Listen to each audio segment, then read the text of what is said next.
Muy buenas tardes a todos y a todas. Yo no digo que vamos a acabar con la misericordia hoy, no. Hay que poner un límite, como dice Gabriel Ignacio, pero hoy vamos a aplicar en estos 3 días un esquema de análisis que es muy simple. En estos 3 días se habrán dado cuenta: ver, juzgar y obrar. El primer día vimos la situación en que estamos. En el segundo día hicimos un análisis más crítico de qué es lo que hay que hacer, cuál es el programa de la misericordia. Y el obrar es hoy: qué hay que hacer, qué se puede hacer, cómo se puede practicar esta idea para que no sea simplemente una porción de poesía decorativa en el Evangelio, sino que sea realmente un programa de acción, un programa de vida.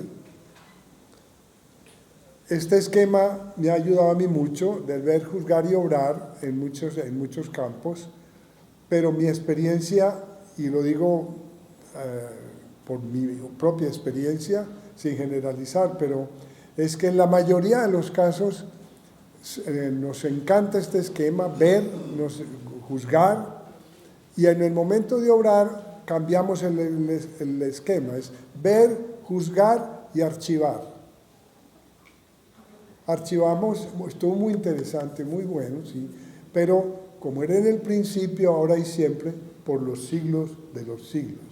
O sea, no hay cambio, no hay acción, no hay programa, y esto es lo que tenemos que evitar. Que cualquier cosa que hagamos, aunque sea una sesión de 3 días, nos lleve a una pregunta personal y también de grupo o colectiva en algunos casos, o de familia: ¿qué se puede hacer? ¿Qué puedo hacer yo? ¿No? Porque por lo regular es: ¿qué puede hacer el presidente? ¿Qué puede hacer la iglesia? ¿Qué puede hacer el papa? Ellos también se lo tienen que preguntar. Pero si no nos lo preguntamos nosotros, entonces la base se lo tiene que preguntar. ¿Cómo entender, pues, la práctica de la misericordia? Y hay 2 maneras grandes. La primera es muy sencilla de enunciar, pero es muy difícil de poner en práctica, y es negativa. ¿Qué es lo que no hay que hacer para poner en práctica la misericordia? Lo que no hay que hacer es no juzgar y no condenar. O sea, no se trata de pactar con la injusticia, ni de pactar con el mal, ni de pactar con el pecado, no. No se trata de adquirir una visión neutra de la historia: yo tomo distancia. En África hay una escultura que se puede leer bien o se puede leer mal. La venden mucho en las estaciones, en los aeropuertos y para el turista. Es la sabiduría, llaman ellos, de los tres micos, los monos. Yo no veo mal, yo no oigo nada malo, yo no hablo nada malo. Eso es totalmente un desconectarse de la realidad.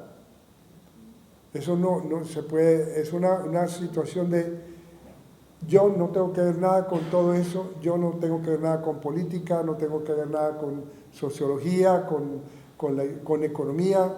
Yo llevo mi vida y no me importa nada lo demás. Esa no es lo que se trata.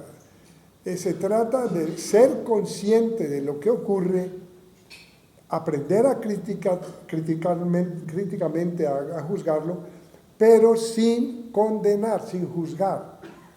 Porque una cosa es el pecado y otra cosa es el pecador. Y la misericordia no es con el pecado, es con el pecador. Entonces ya tenemos un principio de acción muy importante. No podemos acabar con el mal acabando con los malos. No es matando a los malos como se acaba el mal. está convirtiendo a los malos como se puede aumentar el bien. Por eso el texto del profeta Ezequiel ya en el Antiguo Testamento dice: ¿ustedes creen que yo quiero la muerte del pecador? No, dice Yahvé, yo lo que quiero es que el pecador se convierta y viva. La conversión del malo es la victoria de la justicia y de la misericordia.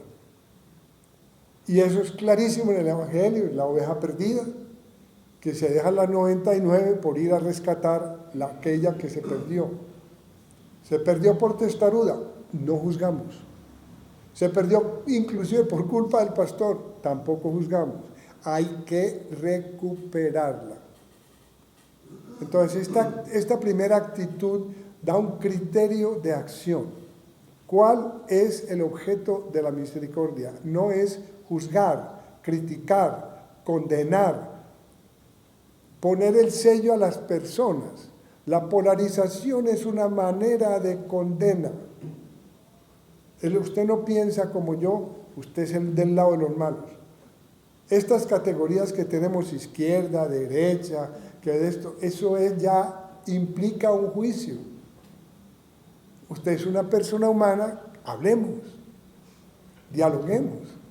Tiene usted la misma idea que tengo yo, somos hijos, seres humanos, somos también, muchas veces compartimos la misma fe y compartimos los mismos ideales, los mismos derechos humanos, las mismas leyes internacionales. Tenemos mucho más en común que una simple diferencia de partido o de ideología. Este es un principio de oro de la práctica de la misericordia. Y eso explica, lo pone el Papa Francisco muy en acción, lo cité cuando contestó: si alguien me dice que es un homosexual, ¿quién soy yo? Dice el Papa. ¿Quién soy yo para juzgar? Yo oigo a la persona. Conclusión de los periódicos al día siguiente: el Papa aprueba la homosexualidad. No, señor. La homosexualidad es el problema, pero el homosexual es un ser humano. Es distinto. Entonces no hay que tener miedo al diálogo pensando que si uno dialoga con el equivocado se le va a contagiar la equivocación. No. Es distinto. La equivocación sigue siendo equivocación, pero lo importante es el intercambio. Esto es la parte, dijéramos, que no hay que hacer para poder, la historia es rechazar. Digo que es sencillo de enunciar, pero es muy difícil de practicar, porque estamos casi que educados para juzgar. Se está diciendo es por esto y por esto y por esto, y el papá, claro, y además tiene mucha plata, y se compró tal cosa, claro, pertenece a tal grupo, y clasificamos para siempre la gente con un sticker y ya quedó, para toda la vida quedó clasificado para mí, esa persona. Sin saber que las personas cambian, las personas pueden evolucionar, las personas se pueden convertir. Y entonces, claro, si esa primera barrera no se supera, la misericordia se vuelve muy difícil de practicar. Pasemos a la otra parte, a la parte positiva. Yo les dije que había dos maneras de practicar la misericordia: por compasión y por perdón. Son diferentes. La compasión es la actitud de empatía con la víctima, con el inocente que sufre en cualquier manera, práctica, corporalmente, psicológicamente, moralmente, socialmente. Entonces es entrar en una sintonía con el que sufre. Y esta es la manera de compasión. El Evangelio está lleno de estas actitudes en las actitudes de Jesús. Si ustedes analizan, hay un elemento común en todos los milagros de Jesús: la compasión. Todos los hizo por compasión, no por publicidad. no empleó un milagro para que creyeran en Él,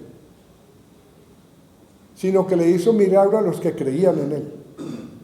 Pero lo hacía por compasión, muchas veces sin que se lo pidieran.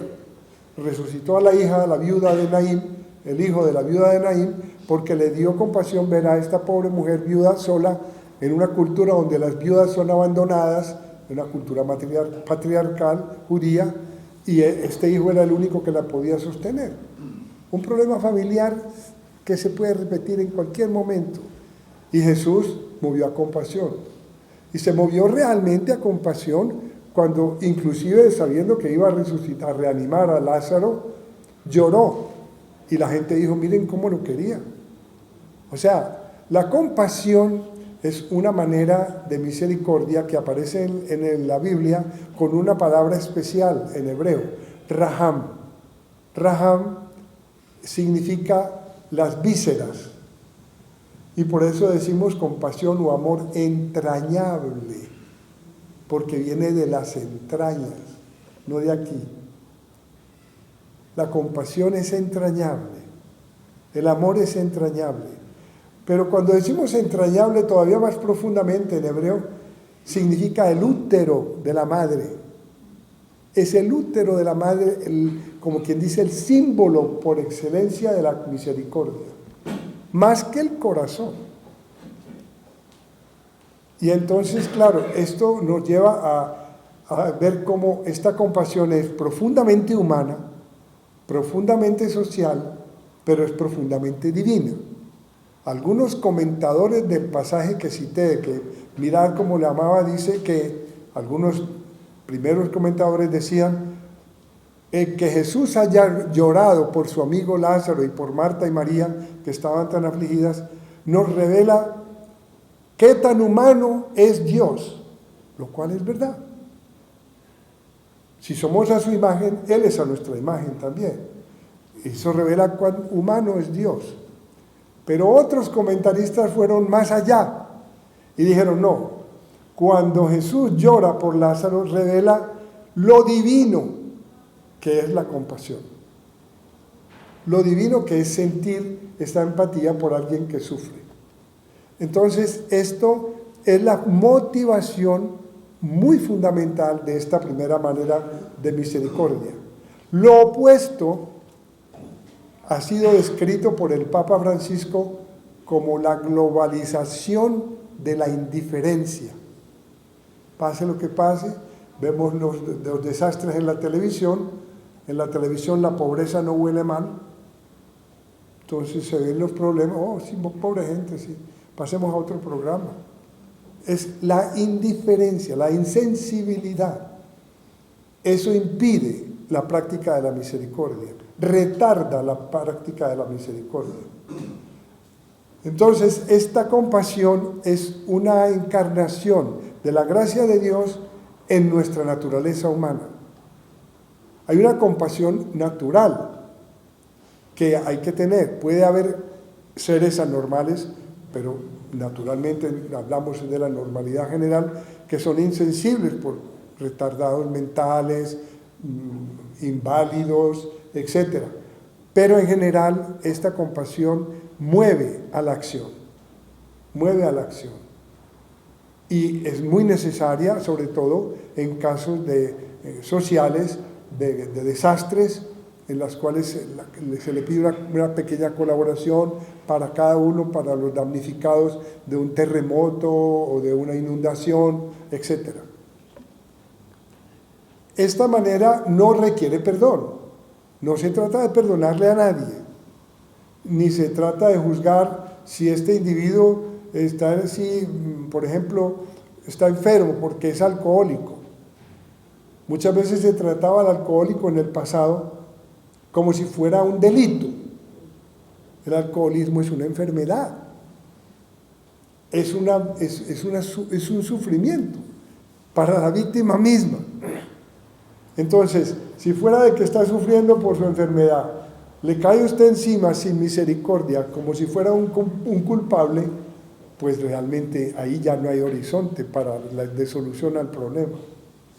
O sea, la compasión no soluciona todo el problema, pero permite enriquece a la persona que la siente, en primer lugar, le da una sensación de solidaridad con los demás y además, ciertamente en una sociedad en que hay compasión a un nivel normal, pues realmente asegura una vida en común, una convivencia.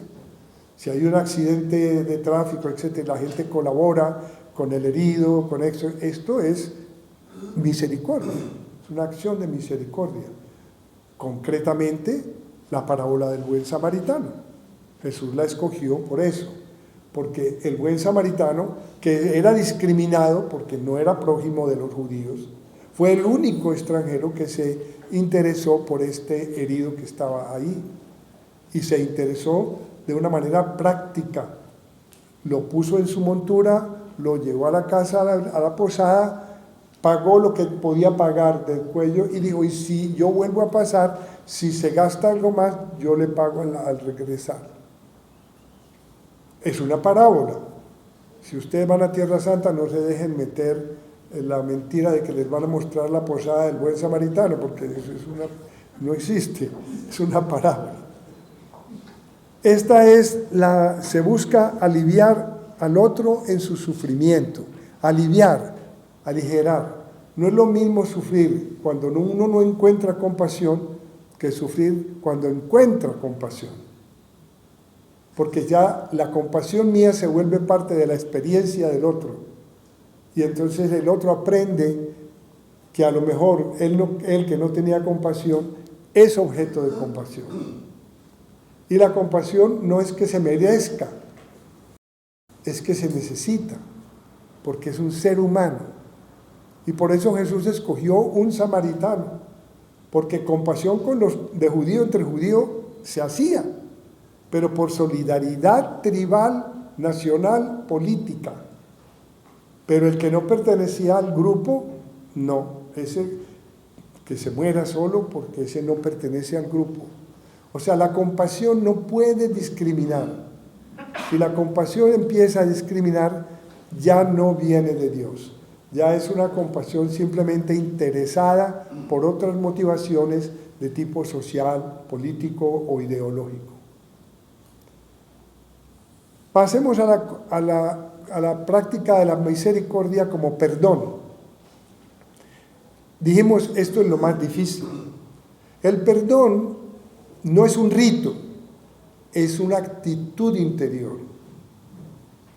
Usted no siquiera tiene que decirle a la otra persona le perdono, ni siquiera en muchas ocasiones tiene la posibilidad de decírselo. Pero el perdón está dentro de usted mismo. El perdón está dentro del que perdona. Y no es incondicional. Hay mucha gente con buena voluntad, inclusive gente religiosas, hombres, mujeres de vida consagrada, que me dicen, no, yo estoy listo a perdonar si él me viene o si ella me viene a pedir perdón, con mucho gusto. Si me pide perdón, yo le perdono. Pero hasta que no venga a pedirme perdón, yo no le perdono. No, así no se practica la misericordia. Usted perdone gratis. Si no está listo a perdonar gratis, usted no se libera a usted mismo. Es muy difícil que una persona que lo haya ofendido a usted, si es consciente, porque lo pueden ofender inconscientemente también, pero si es consciente, es muy difícil que el que ofende, el opresor, el ofensor, venga y le diga, hombre, perdón. Hay veces que sí sucede. Y lo hacemos cada día inclusive, pero de manera ritual y formal, protocolaria. En inglés y en español y en todas las lenguas cada rato es, oh, perdón, tal cosa, perdón, excúseme, perdón, para pasar, perdón. Pero eso no se trata de eso, es una cosa ritual. Tenemos perdón, pero no le estamos pidiendo perdón, le estamos pidiendo permiso. Eso es todo. Pero el real perdón lo brinda es la víctima. Es la víctima la que tiene el poder y la autoridad para perdonar. Y la que toma la iniciativa para perdonar. Jesucristo tomó la iniciativa. Nadie le estaba pidiendo disculpas en la cruz. Oh, nos equivocamos, sí, seguramente. Perdona, no, nadie le dijo eso. Y él tomó la iniciativa, perdónalos porque no saben lo que hacen. Y como no saben lo que hacen, no pueden pedir perdón. O sea, condicionar el perdón a que el otro me pida perdón es un alibi, es una desviación de la misericordia. Naturalmente, nosotros como ofensores de Dios, ya cristianamente, tenemos en la oración del Padre Nuestro, perdónanos nuestras ofensas. Entonces pedimos perdón y Él es el ofendido, nos perdona. Eso es una primera noción, que el perdón es incondicional, es gratuito y es libre. Nadie puede ser forzado a perdonar, porque como el perdón es interno, yo puedo hacer el rito por fuera sin tener el sentimiento por dentro, simplemente por cumplir. Y entonces, pero en mi manera de vivir, la llaga sigue viva. Hasta que yo no perdone, la llaga de la ofensa no cicatriza. No cicatriza. Entonces, para mi propia paz interior, es importante que yo lo haga libremente. Claro, me pueden guiar, me pueden motivar, me pueden orientar, sobre todo a los más jóvenes, a los niños, etc. Hay que iniciarlos a este proceso de perdonar. Es mejor empezar a enseñarles a los niños a perdonar que enseñarles a leer. Es muy importante. Luego hay otro. ¿Realmente usted cree que se puede enseñar a perdonar? Se puede enseñar el perdón, no a perdonar. La necesidad de perdonar, la motivación para perdonar. Eso es lo que hay que enseñar. Y dar el ejemplo. Y dar el ejemplo de perdón. Porque son cosas que se enseñan haciendo. Se enseñan dando ejemplo. Yo puedo darle un discurso sobre el perdón. A mí me pasó una cosa que da risa. Yo era monaguillo en el colegio de la Presentación, era monaguillo del capellán que era Monseñor el padre Ochoa, hijo de don Lisandro Ochoa, y debía a la misa todas las mañanas y yo iba y le ayudaba a la misa. Pero un día vino otro padre y lo reemplazó y se echó un sermón bellísimo sobre la paciencia, la tolerancia, la misericordia, que hay que soportar, como dice una obra de misericordia, las flaquezas de nuestros prójimos, etcétera, maravillosa, a las hermanas, porque era una misa para la comunidad de las hermanas. Y después pasábamos a desayunar. Y entonces, a mí como monaguillo también me daban el mi desayunito. Bueno. Y resulta que por A, B o C, sin juzgar quién o cuál es el culpable, el chocolate estaba frío, helado. Ustedes no se imaginan la furia de ese padre. Hermana, por Dios, pero mire, ¿qué es esto? O sea, todo lo contrario del sermón. Todo lo contrario del sermón. Yo, que tenía 7, 8 años, vi la incongruencia. Eso se llama enseñar a no perdonar. O sea, un niño como yo tenía, la pilla enseguida, pilla la incongruencia de nuestra conducta inmediatamente. Entonces, una de la motivación para el perdón no es, hay ventajas personales, pero hablando del lenguaje cristiano, y cuando digo cristiano, todas las iglesias cristianas, todos los que creen en el Evangelio, no solamente la Iglesia Católica, esto es fundamentalmente cristiano, es el respeto al otro, la dignidad del otro, el amor al otro. Si tenemos un solo mandamiento, Jesús lo simplificó al máximo, un solo mandamiento. Amaos los unos a los otros como yo os he amado. hasta el punto que, comentándolo, San Agustín, muy arriesgado, dijo, ama, en latín lo dijo, ama e fac quod vis, ama y haz lo que quieras, que el que ama no se equivoca, si obra por amor. O sea, el amor es la energía de la misericordia, es la motivación, y ahí respondo una de las preguntas, ¿cuál ha de ser la principal motivación para construir socialmente la misericordia? Es el amor al otro, el amor al prójimo. Amor al prójimo, entender al prójimo cualquiera que sea, sin distinción de credo, raza o clase social. Pero entonces nos viene una manera muy concreta, la Iglesia ha presentado maneras muy concretas de ejercer la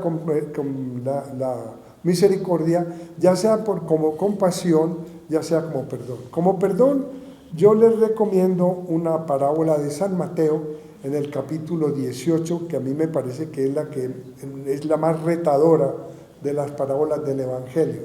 Es la parábola del servidor intolerante o el servidor que no perdonó. Tenía una deuda enorme que era incapaz de pagar. Entonces el rey, pues el patrón, lo llama y le dice, lo voy a vender a usted, que era lo que se hacía en ese entonces, lo voy a vender a usted, a su mujer y a sus hijos como esclavos, y al menos recupero alguna plata. No, tenga paciencia, yo se lo voy a pagar todo.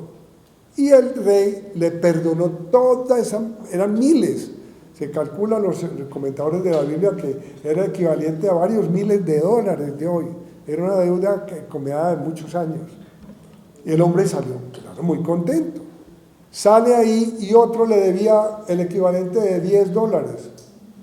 Y lo coge al cuello, págueme, o lo meto en prisión, y el otro le dice lo mismo, tenga paciencia, yo se lo pago. No le quiso perdonar la deuda y lo puso en prisión. ¿Qué sucedió? La reacción de los otros trabajadores les dio una indignación ver, hombre, le han perdonado tanto y este es incapaz de perdonar $10. ¿Cómo es posible que esto suceda?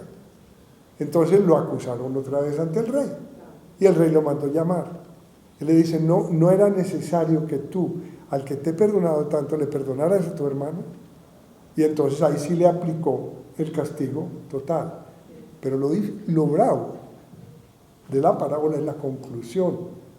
Y la conclusión dice, así tratará mi Padre, os tratará mi Padre a vosotros si no perdonáis de corazón. O sea, una de las mayores motivaciones para el perdón es la fe en el cristianismo. Esa es la fe.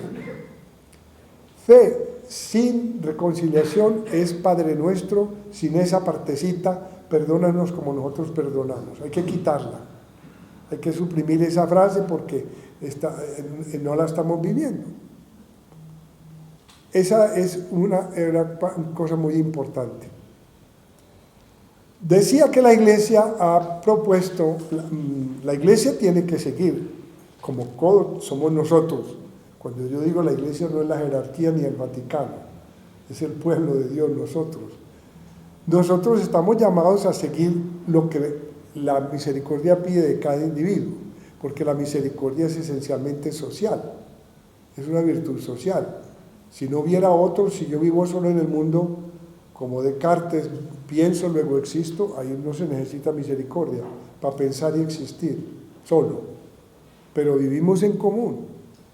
Y ese común lo llamamos iglesia, pueblo de Dios.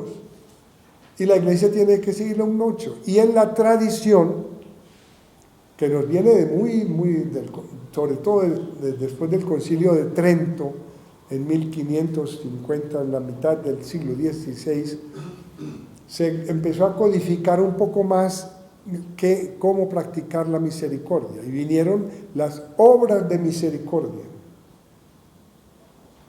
Yo no quisiera aquí ponerles a hacer en posición embarazosa y hacer un examen a ver quién me dice las 7 corporales y las 7 espirituales. Pero, y eso que la mayoría aquí pertenecemos a una generación en la cual nos enseñaron eso. Yo no sé si todavía se enseña, pero es un hecho que el catecismo católico oficial las trae.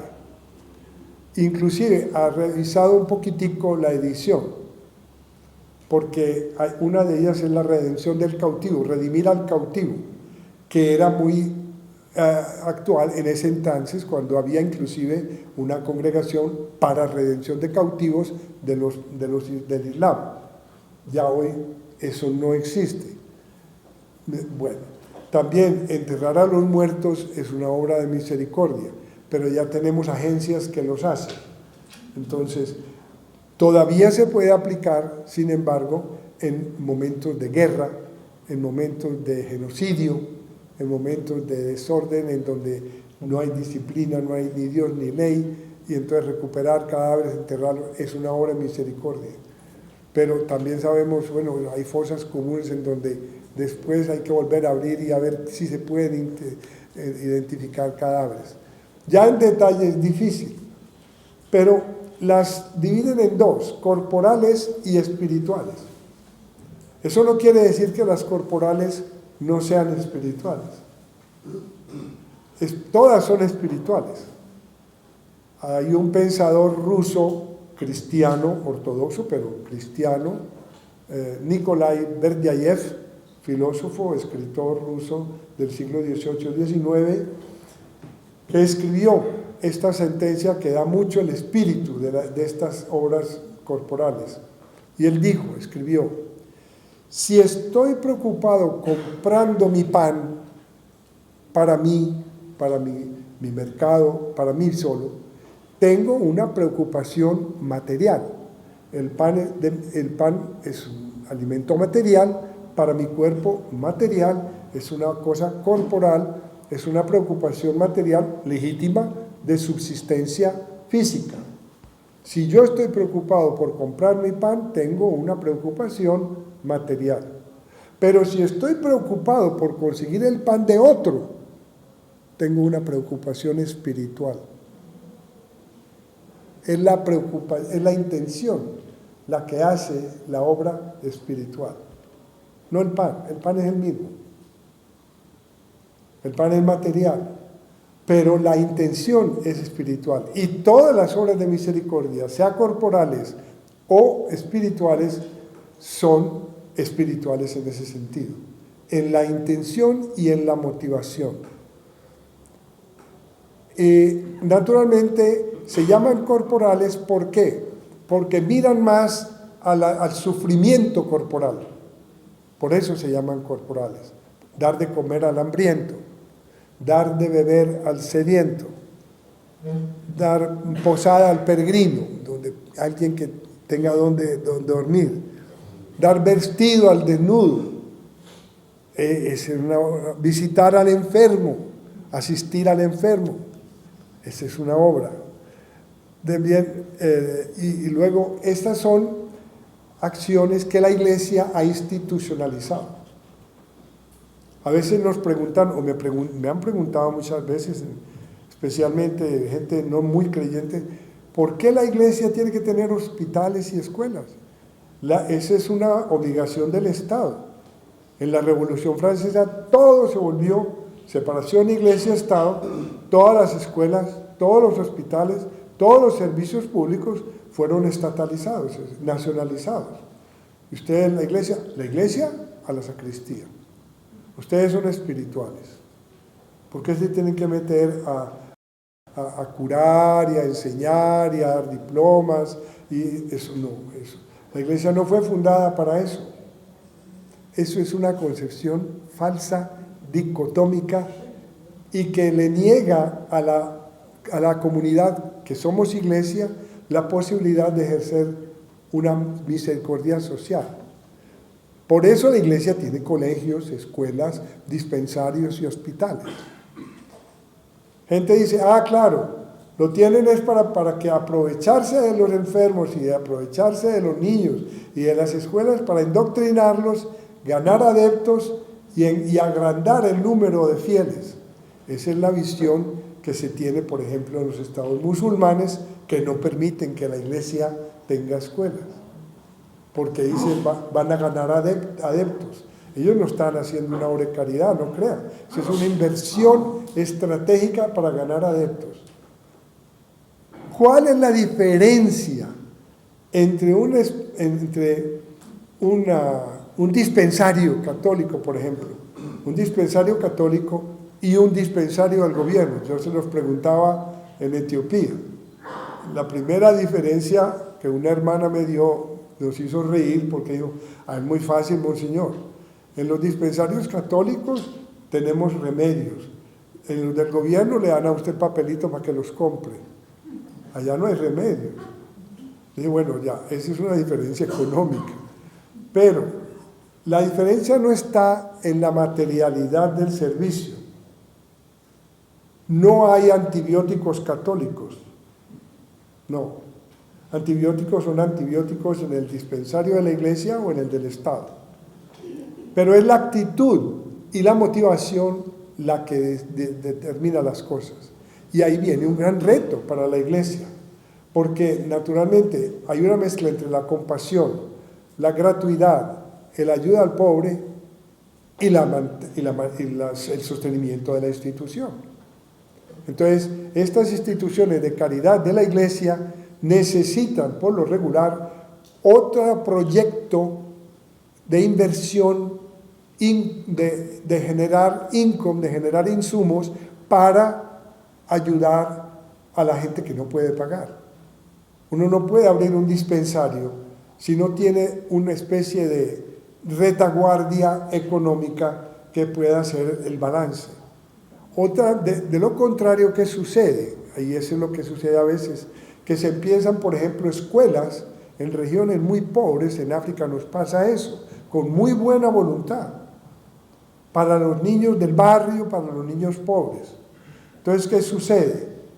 Que no pueden pagar. Entonces, primera solución, bueno, abrámosla para los niños ricos y que lo que ellos ayude a pagar, a compensar lo que no pueden pagar.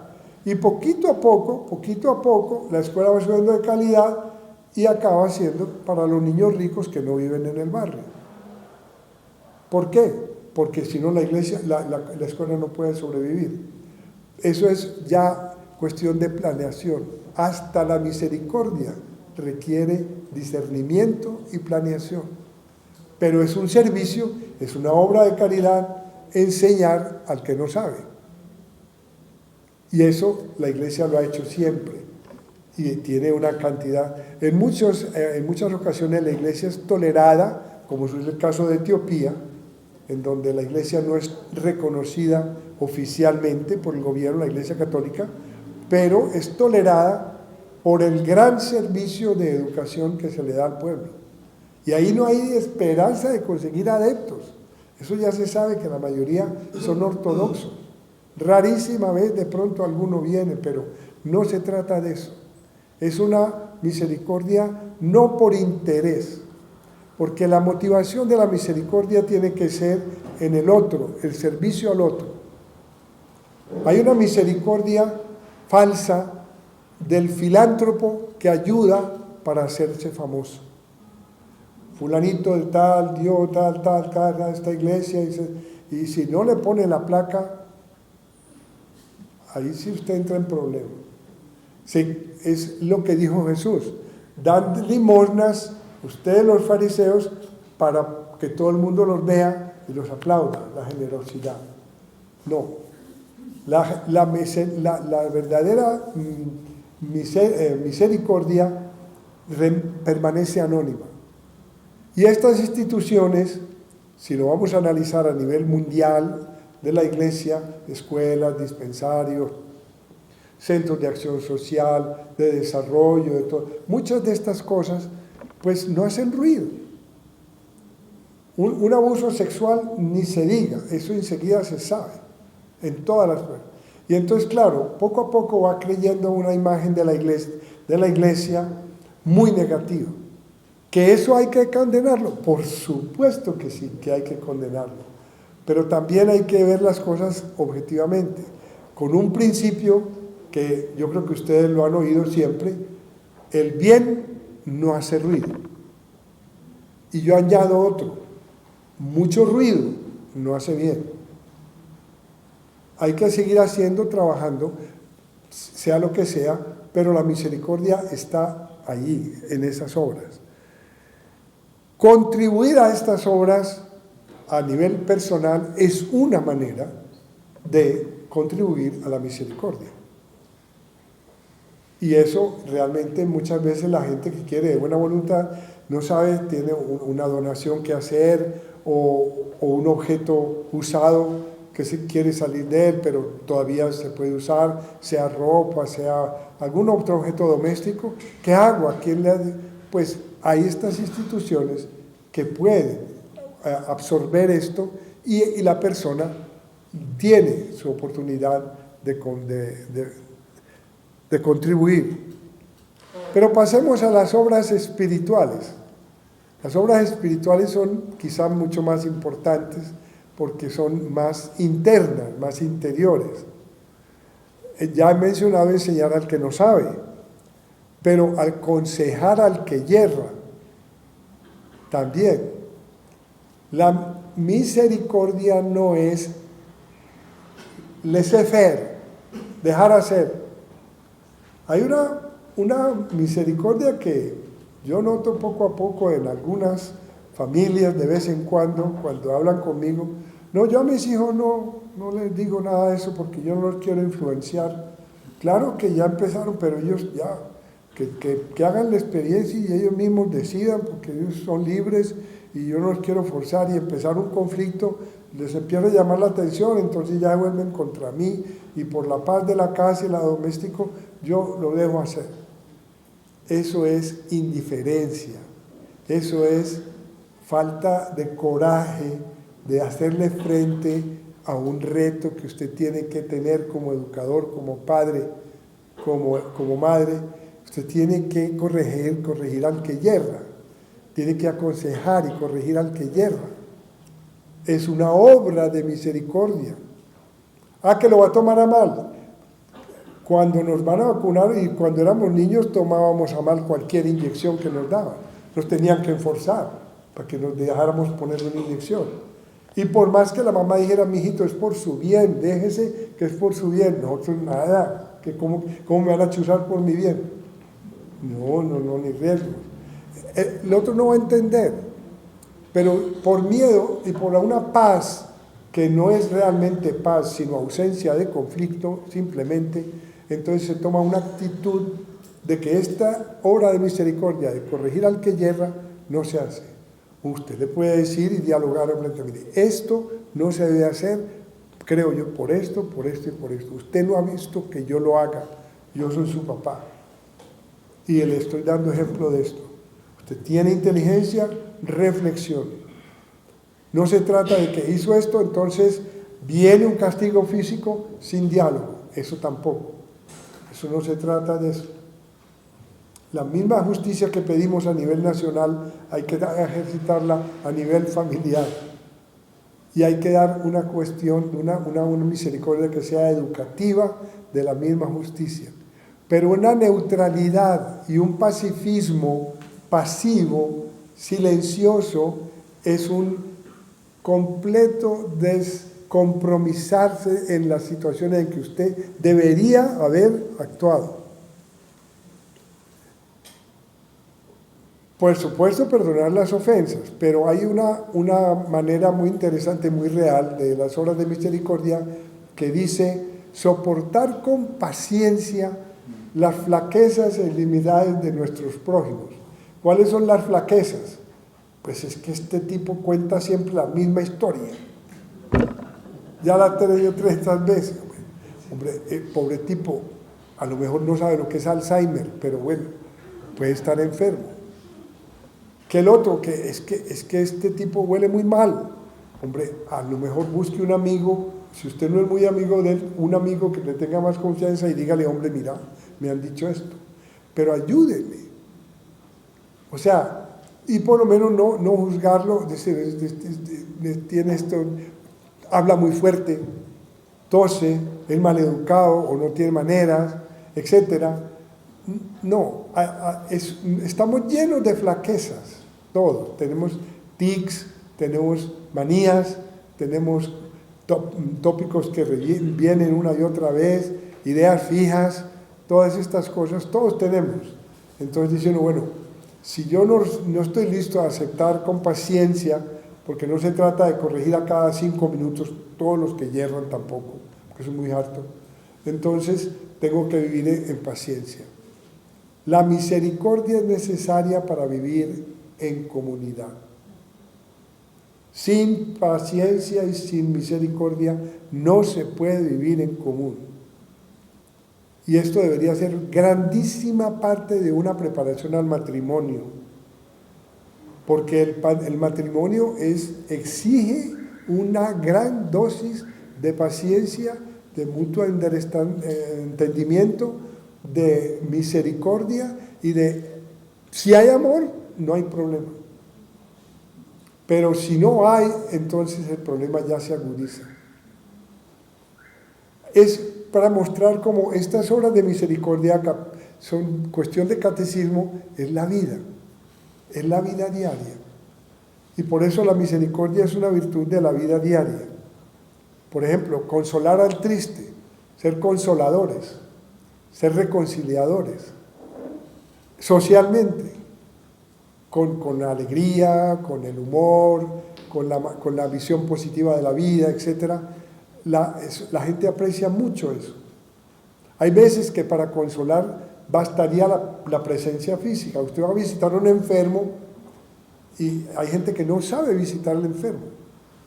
Él estaba enfermo y después de su visita se vuelve grave, porque usted habló todo el tiempo, le llenó la cabeza de ideas, el tipo apenas podía poner cuidado y usted le cuenta una cantidad de cosas que a él no le interesan.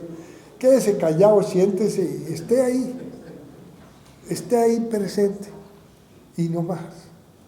Ya con eso es una presencia, ya eso es una obra de misericordia. La misericordia es un respeto a la dignidad del otro, es un respeto a su libertad.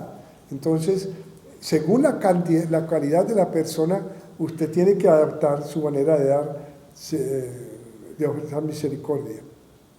Y religiosamente hay una obra de misericordia que es la última de las espirituales, que es orar por los vivos y los difuntos. O sea, cuando nosotros oramos, pues muchas veces oramos por nosotros mismos, tenemos toda la razón, pero la oración del Padre Nuestro es en plural. No es mi Padre que estás en el cielo, sino nuestro Padre, Padre nuestro que estás en el cielo. Es una oración por nosotros, en nombre mío y por todos los míos alrededor, sin excluir a nadie. Y realmente ahí hay que tener en cuenta de que eso tiene un valor no solamente teológico, sino un valor psicológico. Cuando yo oro por otros, me uno y me siento unido con otros. Inclusive, por ejemplo, cuando la gente me dice, Padre o Monseñor, en una misa por mi abuelo o por mi abuelo, y tomo el nombre y sé quién es, etcétera, y pongo su nombre en el canon y lo digo, porque eso es parte de la oración, y es parte no de la oración individual mía como individuo, sino de la iglesia, como ministro de una comunidad, como pastor de una comunidad. La oración en nuestra fe cristiana tiene ese gran sentido. Sea oración, hay muchas clases de oración, eso sería otro tema muy grande para explicar, pero no es simplemente de petición. Orar es elevar al corazón, decía la estete, orar es elevar el corazón a Dios para pedirle mercedes. Es una clase de oración, pedir, la oración de petición. Pero podemos degenerar en la oración de pedigüeños. O sea, no rezamos sino cuando pedimos. Cuando se acuerda de Santa Bárbara cuando ve el rayo, como decía mi mamá, ¿no? Se acuerda de un Dios aspirina. Cuando tiene dolor de cabeza, saquemos a Dios y al cajón de la aspirina. Eso no es el espíritu de la oración. De gracias. No eran 9 los que curé, ¿dónde están los otros? Eran 10 leprosos, ¿dónde están los otros 9? No vinieron, uno vino a decir gracias nada más. Jesús era sensible sensible a la gratitud. Dios es sensible a la acción de gracias. Comemos y ¿qué? Ya, muy bueno el almuerzo y no tenemos un pequeño pensamiento de allá, como rezábamos con las tropas de los scouts, unos tienen y no pueden, otros pueden y no tienen, nosotros que tenemos y podemos, demos gracias al Señor. Eso es una bella oración de acción de gracias. Y en nombre de los que no tienen también. O sea, la misericordia más que actos aislados, yo creo, es una manera de actitud permanente en nuestra vida, en nuestra relación con Dios y con los demás. ¿Qué conclusión se puede sacar? Que en el momento en que estamos viviendo en la iglesia, no me refiero a Colombia, sino a la iglesia en este momento, todos estamos conscientes, yo supongo, que estamos viviendo una época de transición muy importante en la manera de gobernar la iglesia, que es la sinodalidad. La sinodalidad es caminar juntos, ya ustedes lo saben. Y caminar juntos no se puede sin misericordia. Sin misericordia no hay posible sinodalidad. Si empezamos con rivalidades, con comparaciones, con juicios, con etiquetas, este se etiquetó aquí, se etiquetó allá, etc., ¿cómo podemos caminar juntos? Y caminar juntos es no caminar por el mismo camino, necesariamente repitiendo las mismas cosas, no. Es una unidad en la variedad. Hasta ahora la tendencia ha sido confundir unidad con uniformidad. Entonces, este no celebra como yo, entonces usted pertenece a otra iglesia. No, usted puede celebrar de otra manera, pero Dios es el mismo. Lo esencial es lo mismo.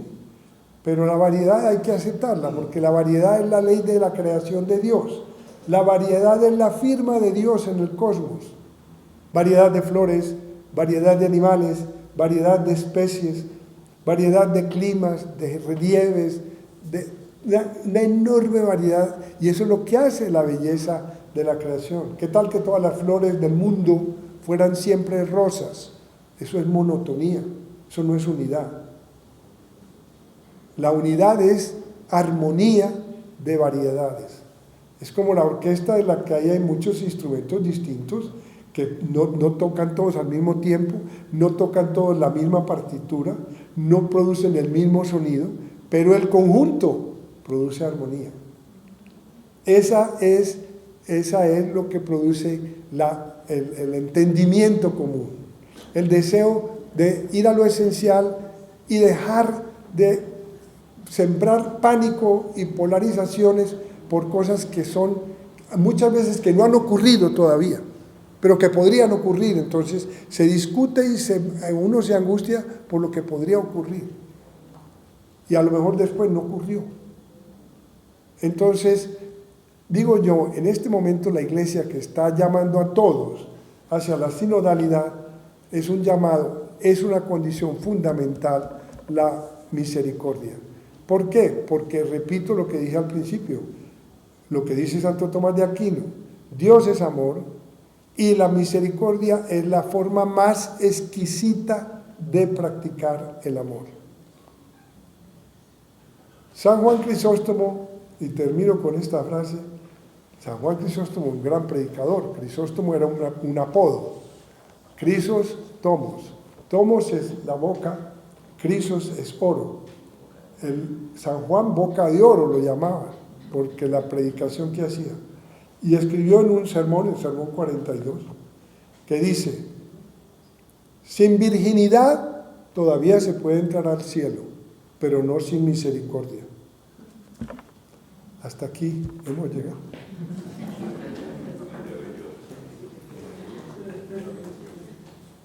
La iglesia que